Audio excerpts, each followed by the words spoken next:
സർക്കാർ ജീവനക്കാരുടെ D A കുടിശ്ശിക മാർച്ച് 31 കൊടുക്കുന്നല്ല പറഞ്ഞേ. അത് മാത്രമല്ല DR കൊടുത്തോ? കൊടുത്തിട്ടുണ്ട് സർ.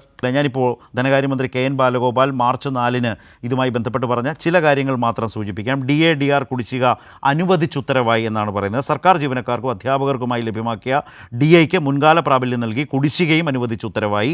സർവീസ് പെൻഷൻകാരുടെ DR കുടിശ്ശികയും ലഭിക്കും. നേരത്തെ അനുവദിച്ച DR ഗഡുക്കൾക്കെല്ലാം മുൻകാല പ്രാബല്യം നൽകിക്കൊണ്ടാണ് കുടിശ്ശിക അനുവദിച്ചത്. UGC അത്തരം കാര്യങ്ങളെല്ലാം പറയുന്നുണ്ട്. മെഡിക്കൽ എഡ്യൂക്കേഷൻ സ്കീമിലും ഒക്കെ ഉൾപ്പെട്ട അധ്യാപകർക്ക് ഉൾപ്പെടെ കുടിശ്ശിക ലഭിക്കും. സംസ്ഥാന സർക്കാർ ജീവനക്കാർക്കും പെൻഷൻകാർക്കും നൽകേണ്ട മുഴുവൻ DAയും DRും ഇതിനകം അനുവദിച്ചിട്ടുണ്ട്. എന്നാൽ ഇങ്ങനെ അനുവദിച്ച DAയുടെയും DRൻ്റെയും കുടിശ്ശിക ഘട്ടം ഘട്ടമായി വിതരണം ചെയ്യുമെന്ന് ഇത്തവണ ബജറ്റിൽ പ്രഖ്യാപിച്ചിരുന്നു.